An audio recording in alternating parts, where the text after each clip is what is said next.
Shalom, this is Will Spires with the Ministries. I'd like to take a little time today, wherever this may find you, whether it be your morning commute or quiet time with the Lord, or perhaps on a lunch break, or even at the end of a long day. Simply, I wanted to take some time to share with you the Torah reading. Sometimes life gets busy, and we have to slow ourselves down and dig into the Word. And so this is an opportunity to share with you the Torah, the Haftorah, and the Brit Hadashah readings with you each week. I pray that it's a blessing to you.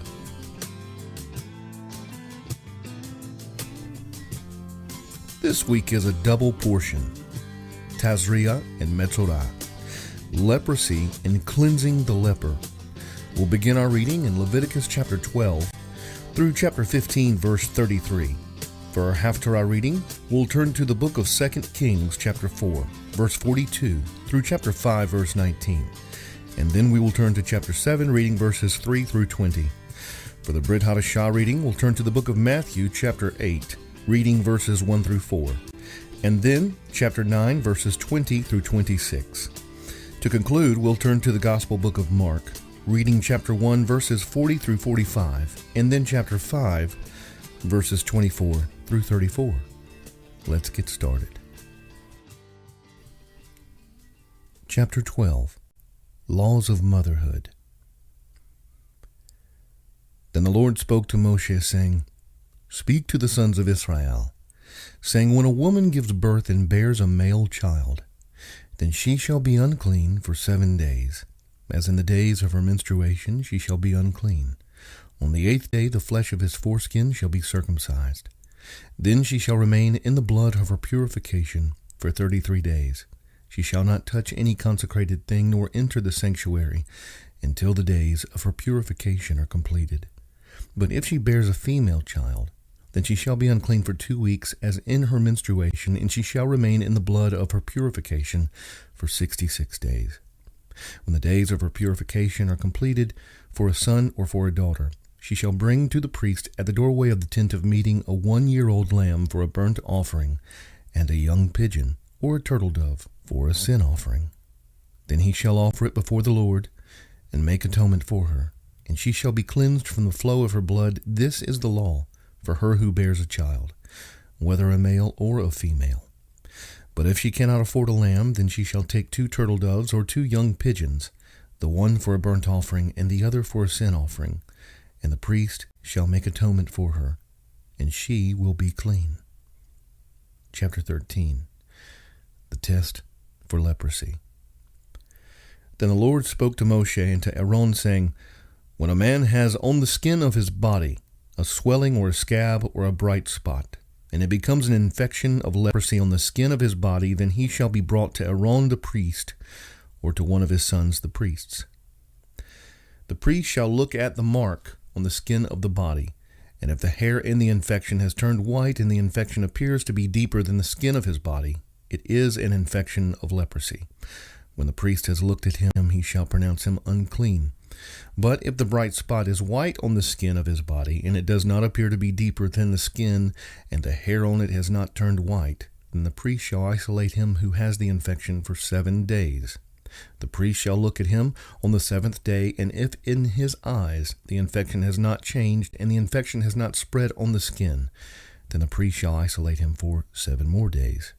The priest shall look at him again on the 7th day, and if the infection has faded and the mark is not spread on the skin, then the priest shall pronounce him clean. It is only a scab, and he shall wash his clothes and be clean. But if the scab spreads farther on the skin, after he has shown himself to the priest for his cleansing, he shall appear again to the priest. The priest shall look, and if the scab is spread on the skin, then the priest shall pronounce him unclean. It is leprosy. When the infection of leprosy is on a man, then he shall be brought to the priest. The priest shall then look, and if there is a white swelling in the skin, and it has turned the hair white, and there is quick raw flesh in the swelling, it is a chronic leprosy on the skin of his body, and the priest shall pronounce him unclean. He shall not isolate him, for he is unclean. If the leprosy breaks out farther on the skin, and the leprosy covers all the skin of him who has the infection, from his head even to his feet, as far as the priest can see, then the priest shall look, and behold, if the leprosy has covered all his body, he shall pronounce clean him who has the infection. It has all turned white, and he is clean. But whenever raw flesh appears on him, he shall be unclean. The priest shall look at the raw flesh, and he shall pronounce him unclean. The raw flesh is unclean. It is leprosy. Or if the raw flesh turns again and is changed to white, then he shall come to the priest, and the priest shall look at him. And behold, if the infection has turned to white, then the priest shall pronounce clean him who has the infection. He is clean. When the body has a boil on its skin, and it is healed, and in the place of the boil there is a white swelling, or a reddish-white bright spot, then it shall be shown to the priest, and the priest shall look, and behold, if it appears to be lower than the skin, and the hair on it has turned white, then the priest shall pronounce him unclean. It is the infection of leprosy. It is broken out in the boil. But if the priest looks at it, and behold, there are no white hairs in it, and it is not lower than the skin, and is faded, then the priest shall isolate him for 7 days. And if it spreads farther on the skin, then the priest shall pronounce him unclean. It is an infection. But if the bright spot remains in its place and does not spread, it is only the scar of the boil, and the priest shall pronounce him clean. Or if the body sustains in its skin a burn by fire, and the raw flesh of the burn becomes a bright spot, reddish white or white, then the priest shall look at it. And if the hair in the bright spot has turned white, and it appears to be deeper than the skin, it is leprosy. It is broken out in the burn. Therefore the priest shall pronounce him unclean. It is an infection of leprosy. But if the priest looks at it, and indeed there is no white hair in the bright spot, and it is no deeper than the skin, but is dim, then the priest shall isolate him for 7 days. And the priest shall look at him on the 7th day. If it spreads farther in the skin, then the priest shall pronounce him unclean. It is an infection of leprosy. But if the bright spot remains in its place, and has not spread in the skin, but is dim, it is the swelling from the burn, and the priest shall pronounce him clean, for it is only the scar of the burn. Now if a man or woman has an infection on the head or on the beard, then the priest shall look at the infection, and if it appears to be deeper than the skin, and there is thin yellowish hair in it, then the priest shall pronounce him unclean. It is a scale. It is the leprosy of the head or of the beard. But if the priest looks at the infection of the scale, and indeed it appears to be no deeper than the skin, and there is no black hair in it, then the priest shall isolate the person with the scaly infection for 7 days. On the 7th day the priest shall look at the infection, and if the scale has not spread, and no yellowish hair is grown in it, and the appearance of the scale is no deeper than the skin, then he shall shave himself, but he shall not shave the scale. And the priest shall isolate the person with the scale 7 more days. Then on the 7th day the priest shall look at the scale, and if the scale has not spread in the skin, and it appears to be no deeper than the skin, the priest shall pronounce him clean, and he shall wash his clothes, and be clean. But if the scale spreads farther in the skin after his cleansing, then the priest shall look at him, and if the scale has spread in the skin, the priest need not seek for the yellowish hair. He is unclean. If in his sight the scale has remained, however, and black hair has grown in it, the scale has healed. He is clean, and the priest shall pronounce him clean. When a man or a woman has bright spots on the skin of the body, even white bright spots, then the priest shall look, and if the bright spots on the skin of their bodies are a faint white, it is eczema that is broken out on the skin. He is clean. Now if a man loses the hair of his head, he is bald, he is clean.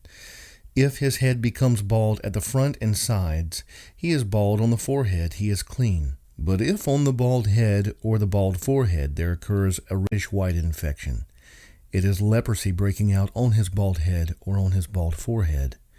Then the priest shall look at him, and if the swelling of the infection is reddish white, or his bald head or on his bald forehead like the appearance of leprosy in the skin of the body, he is a leprous man, he is unclean. The priest shall surely pronounce him unclean.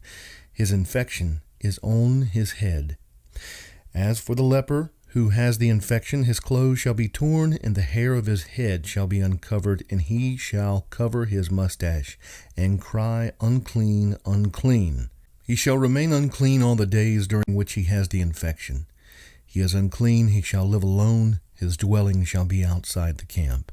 When a garment has a mark of leprosy in it, whether it is a wool garment or a linen garment, whether in warp or woof, of linen or of wool, whether in leather or in any article made of leather, if the mark is greenish or reddish, in the garment or in the leather or in the warp or in the woof, or in any article of leather, it is a leprous mark, and shall be shown to the priest. Then the priest shall look at the mark, and shall quarantine the article with the mark for 7 days. He shall then look at the mark on the 7th day. If the mark is spread in the garment, whether in the warp or in the woof, or in the leather, whatever the purpose for which the leather is used, the mark is a leprous malignancy. It is unclean. So he shall burn the garment, whether the warp or the woof, in wool or in linen, or in any article of leather in which the mark occurs, for it is a leprous malignancy. It shall be burned in the fire. But if the priest shall look, and indeed the mark is not spread in the garment, either in the warp or in the woof, or in any article of leather, then the priest shall mark them to wash the thing in which the mark occurs, and he shall quarantine it for 7 more days. After the article with the mark has been washed, the priest shall again look. And if the mark has not changed its appearance, even though the mark is not spread, it is unclean. You shall burn it in the fire, whether in eating away has produced bareness on the top or on the front of it. Then, if the priest looks, and if the mark is faded after it has been washed, then he shall tear it out of the garment or out of the leather, whether from the warp or from the woof. And if it appears again in the garment, whether in the warp or in the woof, or in any article of leather, it is an outbreak. The article with the mark shall be burned in the fire. The garment, whether the warp or the woof, or any article of leather from which the mark has departed when you washed it, it shall then be washed a 2nd time, and will be clean. This is the law for the mark of leprosy in a garment of wool or linen, whether in the warp or in the woof, or in any article of leather, for pronouncing it clean or unclean. Chapter 14. Law of cleansing a leper. Then the Lord spoke to Moshe, saying, This shall be the law of the leper in the day of his cleansing. Now he shall be brought to the priest, and the priest shall go out to the outside of the camp. Thus the priest shall look, and if the infection of leprosy has been healed in the leper, then the priest shall give orders to take 2 live clean birds and cedar wood, and a scarlet string and hyssop, for the one who is to be cleansed. The priest shall also give orders to slay the one bird in an earthenware vessel over running water. As for the live bird, he shall take it together with the cedar wood and the scarlet string and the hyssop, and shall dip them and the live bird in the blood of the bird that was slain over the running water. He shall then sprinkle 7 times the one who is to be cleansed from the leprosy, and shall pronounce him clean, and shall let the live bird go free over the open field. The one to be cleansed shall then wash his clothes, and shave off all his hair, and bathe in water, and be clean. Now afterward he may enter the camp, but he shall stay outside his tent for 7 days. It will be on the 7th day that he shall shave off all his hair. He shall shave his head and his beard and his eyebrows, even all his hair. He shall then wash his clothes, and bathe his body in water, and be clean. Now on the 8th day he is to take 2 male lambs without defect, and a yearling ewe lamb without defect, and 3/10 of an ephah of fine flour, mixed with oil for a grain offering, and 1 log of oil. And the priest who pronounces him clean shall present the man to be cleansed, and the aforesaid before the Lord at the doorway of the tent of meeting. Then the priest shall take the 1 male lamb, and bring it for a guilt offering, with the log of oil, and present them as a wave offering before the Lord. Now he shall slaughter the male lamb in the place where they slaughter the sin offering and the burnt offering, at the place of the sanctuary, for the guilt offering, like the sin offering, belongs to the priest. It is most holy. The priest shall then take some of the blood of the guilt offering, and the priest shall put it on the lobe of the right ear of the one to be cleansed, and on the thumb of his right hand, and on the big toe of his right foot. The priest shall also take some of the log of oil, and pour it into his left palm. The priest shall then dip his right hand finger into the oil that is in his left palm, and with his finger sprinkle some of the oil 7 times before the Lord. Of the remaining oil which is in his palm, the priest shall put some on the right earlobe of the one to be cleansed, and on the thumb of his right hand, and on the big toe of his right foot, on the blood of the guilt offering, while the rest of the oil that is in the priest's palm he shall put on the head of the one to be cleansed. So the priest shall make atonement on his behalf before the Lord. The priest shall next offer the sin offering and make atonement for the one to be cleansed from his uncleanness. Then afterward he shall slaughter the burnt offering. The priest shall offer up the burnt offering and the grain offering on the altar. Thus the priest shall make atonement for him, and he will be clean. But if he is poor, and his means are insufficient, then he is to take 1 male lamb for a guilt offering as a wave offering to make atonement for him, and 1/10 of an ephah of fine flour, mixed with oil for a grain offering, and a log of oil, and 2 turtle doves or 2 young pigeons which are within his means. The one shall be a sin offering, and the other a burnt offering. Then the 8th day he shall bring them for his cleansing to the priest at the doorway of the tent of meeting before the Lord. The priest shall take the lamb of the guilt offering and the log of oil, and the priest shall offer them for a wave offering before the Lord. Next he shall slaughter the lamb of the guilt offering, and the priest is to take some of the blood of the guilt offering and put it on the lobe of the right ear of the one to be cleansed, and on the thumb of his right hand, and on the big toe of his right foot. The priest shall also pour some of the oil into his left palm, and with his right hand finger the priest shall sprinkle some of the oil that is in his left palm 7 times before the Lord. The priest shall then put some of the oil that is in his palm on the lobe of his right ear of the one to be cleansed, and on the thumb of his right hand, and on the big toe of his right foot, on the place of the blood of the guilt offering. Moreover, the rest of the oil that is in the priest's palm he shall put on the head of the one to be cleansed, to make atonement on his behalf before the Lord. He shall then offer 1 of the turtle doves or young pigeons which are within his means.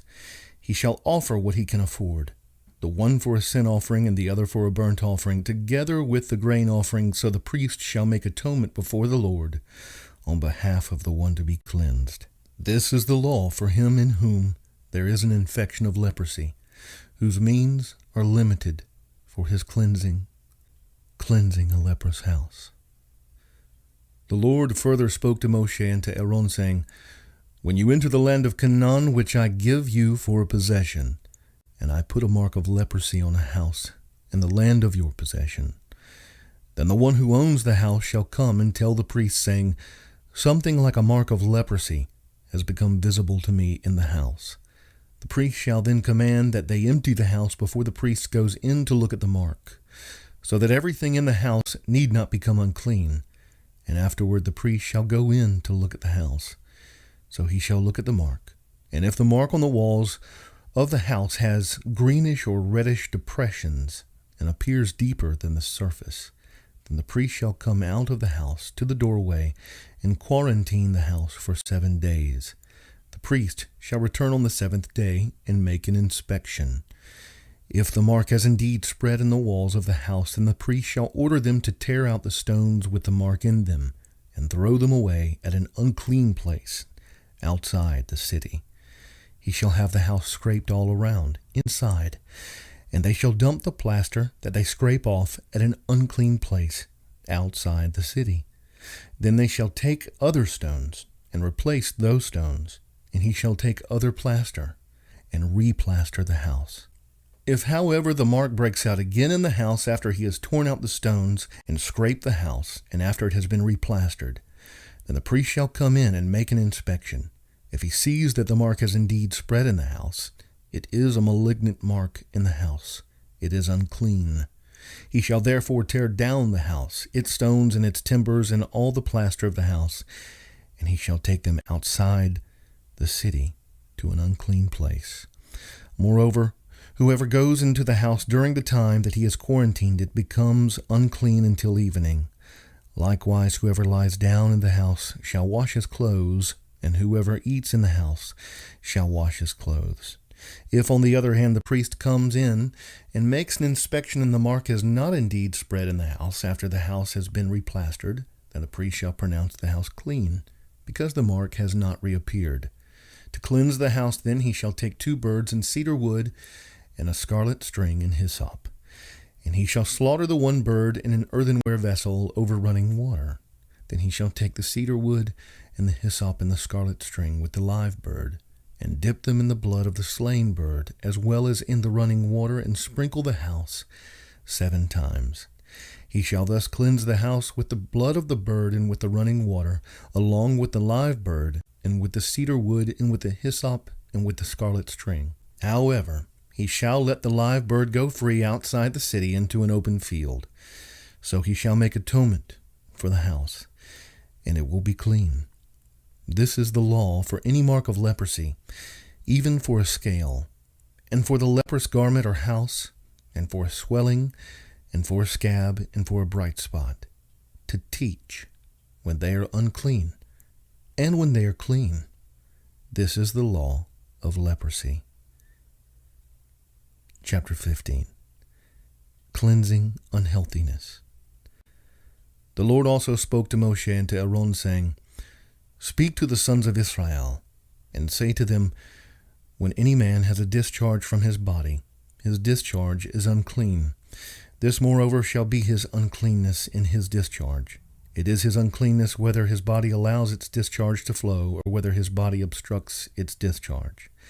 Every bed on which the person with the discharge lies becomes unclean, and everything on which he sits becomes unclean. Anyone, moreover, who touches his bed shall wash his clothes, and bathe in water, and be unclean until evening.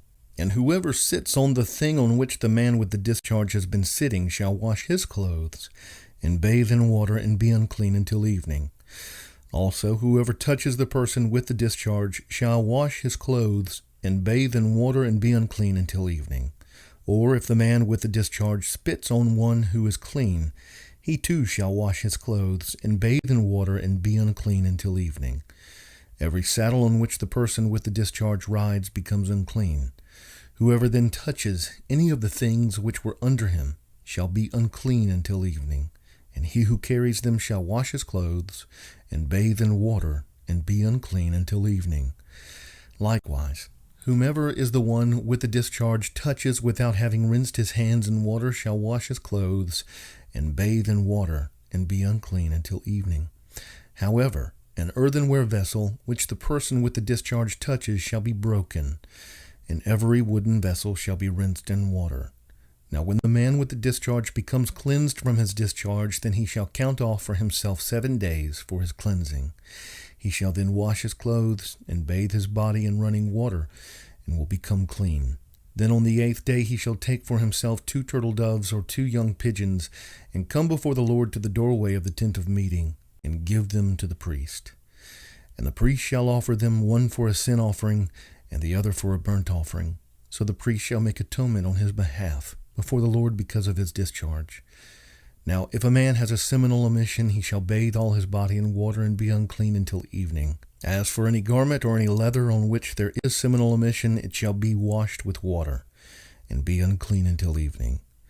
If a man lies with a woman so that there is a seminal emission, they shall both bathe in water, and be unclean until evening. When a woman has a discharge, if her discharge in her body is blood, she shall continue in her menstrual impurity for 7 days, and whoever touches her shall be unclean until evening. Everything also on which she lies during her menstrual impurity shall be unclean, and everything on which she sits shall be unclean. Anyone who touches her bed shall wash his clothes, and bathe in water, and be unclean until evening. Whoever touches anything on which she sits shall wash his clothes, and bathe in water, and be unclean until evening. Whether it be on the bed or on the thing on which she is sitting, when he touches it, he shall be unclean until evening. If a man actually lies with her so that her menstrual impurity is on him, he shall be unclean for 7 days, and every bed on which he lies shall be unclean. Now if a woman has a discharge of her blood many days, not at the period of her menstrual impurity, or if she has a discharge beyond that period, All the days of her impure discharge she shall continue as though in her menstrual impurity she is unclean. Any bed on which she lies all the days of her discharge shall be to her like her bed at menstruation, and everything on which she sits shall be unclean, like her uncleanness at that time. Likewise, whoever touches them shall be unclean, and shall wash his clothes and bathe in water and be unclean until evening. When she becomes clean from her discharge, she shall count off for herself 7 days, and afterwards she will be clean.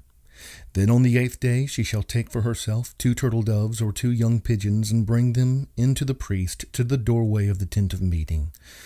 The priest shall offer the one for a sin offering and the other for a burnt offering. So the priest shall make atonement on her behalf before the Lord because of her impure discharge. Thus you shall keep the sons of Israel separated from their uncleanness, so that they will not die in their uncleanness by their defiling my tabernacle that is among them. This is the law for the one with a discharge, and for the man who has a seminal emission, so that he is unclean by it, and for the woman who is ill because of menstrual impurity, and for the one who has a discharge, whether a male or a female, or a man who lies with an unclean woman.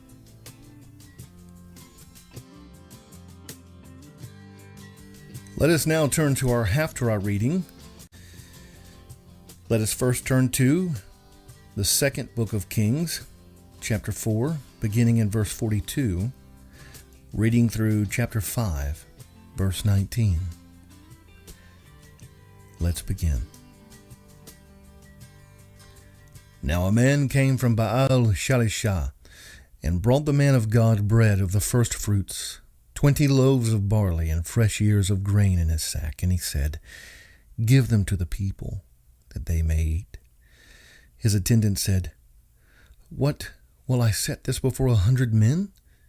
But he said, Give them to the people, that they may eat. For thus says the Lord, They shall eat, and have some left over. So he set it before them, and they ate, and had some left over, according to the word of the Lord. Chapter 5. Naaman is healed. Now Naaman, captain of the army of the king of Aram, was a great man with his master, and highly respected, because by him the Lord had given victory to Aram.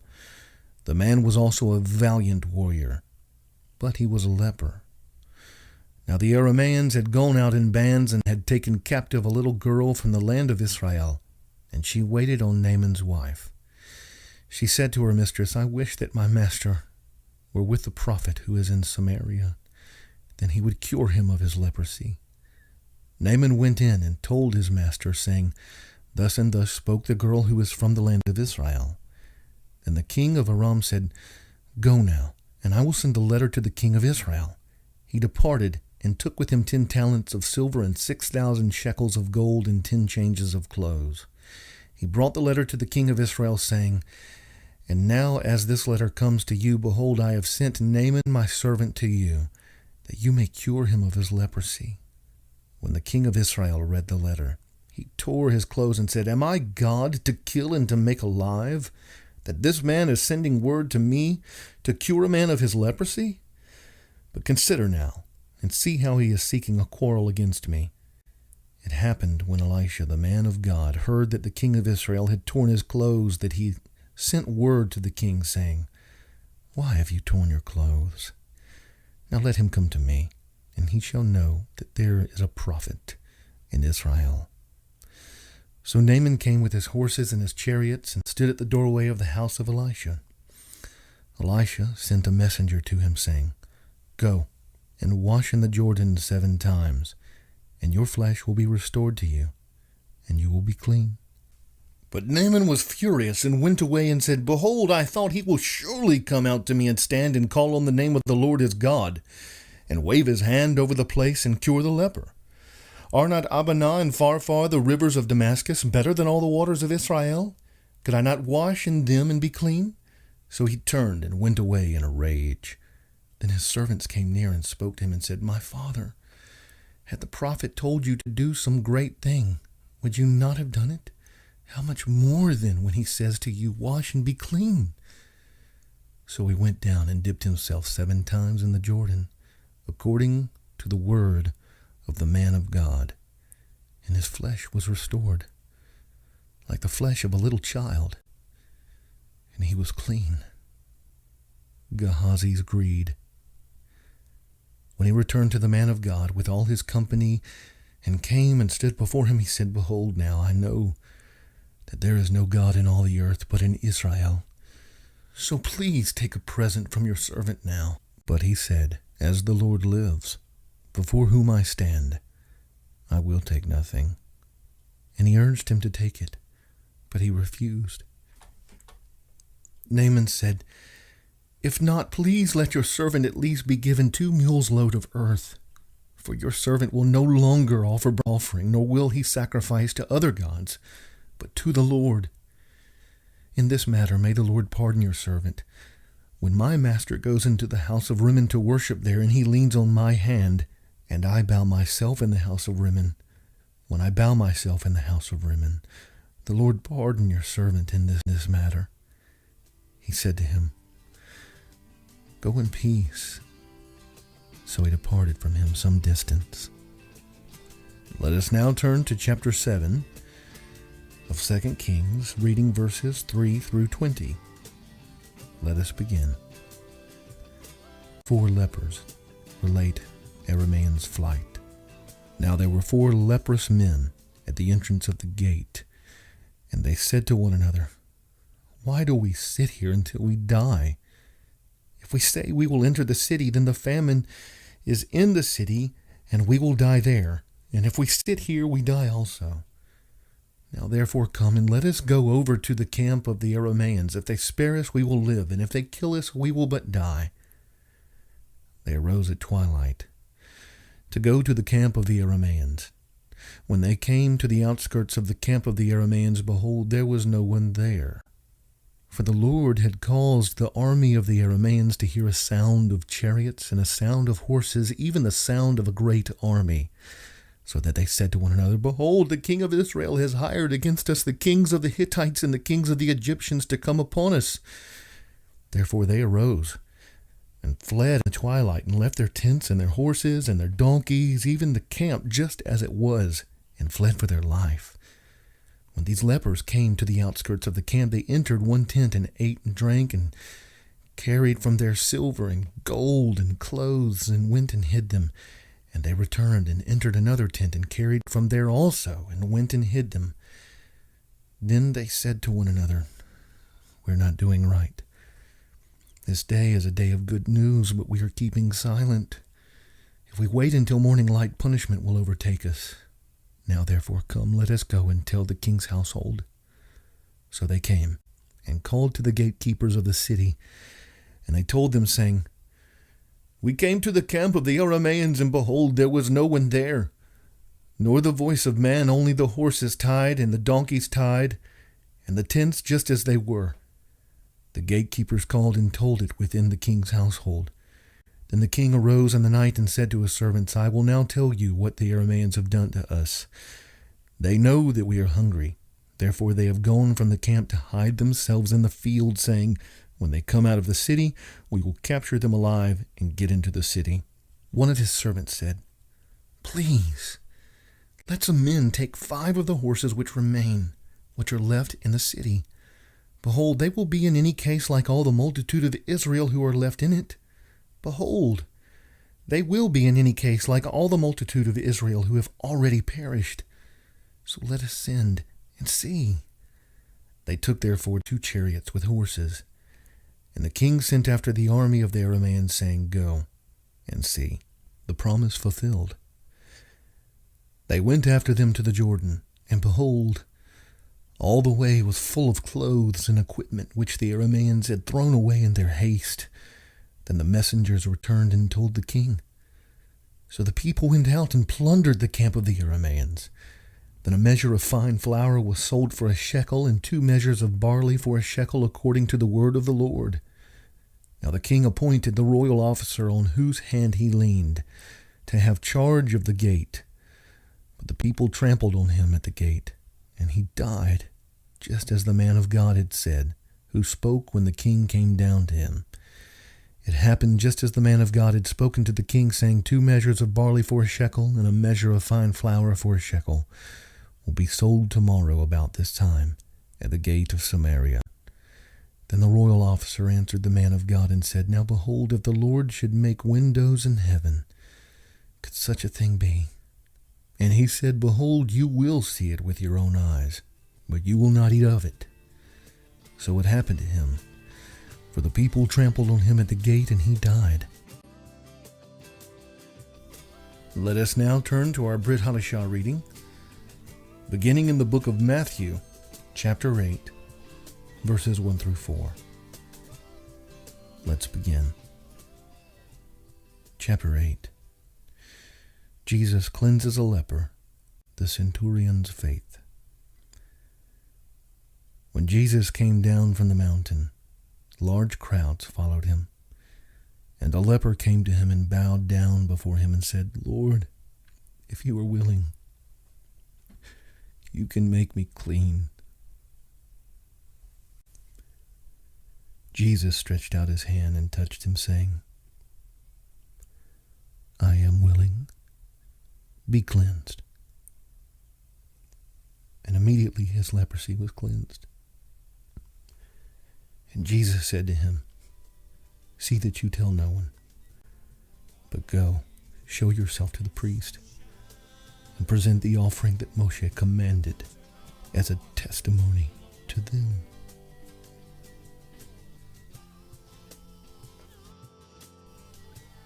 Next, let us turn to chapter 9, reading verses 20 through 26. Let us begin. Miracles of healing. And a woman who had been suffering from a hemorrhage for 12 years came up behind him and touched the fringe of his cloak. She was saying to herself, If I only touch his garment, I will get well. But Yeshua, turning and seeing her, said, Daughter, take courage. Your faith has made you well. At once the woman was made well. When Yeshua came into the official's house and saw the flute players and the crowd in noisy disorder, he said, Leave, for the girl has not died, but is asleep. And they began laughing at him. But when the crowd had been sent out, he entered and took her by the hand, and the girl got up. This news spread throughout all that land. Let us now turn to the Gospel book of Mark, chapter 1, reading verses 40 through 45. Let's begin. And a leper came to Jesus, beseeching him, and falling on his knees before him and saying, If you are willing, you can make me clean. Moved with compassion, Yeshua stretched out his hand and touched him and said to him, I am willing. Be cleansed. Immediately the leprosy left him, and he was cleansed. And he sternly warned him and immediately sent him away. And he said to him, See that you say nothing to anyone, but go show yourself to the priest, and offer for your cleansing what Moshe commanded, as a testimony to them. But he went out and began to proclaim it freely and to spread the news around to such an extent that Yeshua could no longer publicly enter a city, but stayed out in unpopulated areas. And they were coming to him from everywhere. Let us conclude our reading today in the Gospel of Mark, chapter 5, verses 24 through 34. Let us begin. And he went off with him, and a large crowd was following him and pressing in on him. A woman who had a hemorrhage for 12 years and had endured much at the hands of many physicians and had spent all that she had and was not helped at all, but rather had grown worse. After hearing about Yeshua, she came up in the crowd behind him and touched his cloak, for she thought, If I just touch his garments, I will get well. Immediately the flow of her blood was dried up, and she felt in her body that she was healed of her affliction. Immediately Yeshua, perceiving in himself that the power proceeding from him had gone forth, turned around in the crowd and said, "Who touched my garments?" And his disciples said to him, "You see the crowd pressing in on you, and you say, 'Who touched me?'" And he looked around to see the woman who had done this. But the woman, fearing and trembling, aware of what had happened to her, came and fell down before him and told him the whole truth. And he said to her, "Daughter, your faith has made you well. Go in peace and be healed of your affliction." And that concludes the reading of TAZRIA and METZORA, leprosy and cleansing the leper. I know that there was a lot of information covered, being that it was a dual portion, but it's important because it shows to the level of detail that the Father considers uncleanness and clean, always making that distinction, and that it is important to him. And if it's important to him, it's important to us to live clean lives. That's what he desires, right? We covered a lot of ground, and I pray that it was a blessing to you. I hope that you'll listen to it again over the course of this week, and that it continues to bless you. Thank you for joining with me and taking time out of your daily schedule to listen. If you will click on this link up in the top right-hand corner of the screen, it will take you to my friend, my brother, my pastor, Dr. David Jones of Ruach Ministries International, to their YouTube channel, where you can find the corresponding Torah teachings that go with this week's Torah audio reading. It will bless you and encourage you, giving you valuable insights perhaps that you had not considered before, and it will challenge you. I also want to ask that if these Torah audio readings are a blessing to you, that you will take the time to subscribe to my YouTube channel. Thank you for your support and your encouragement. And until we see each other again, Yah willing, next week, Shalom.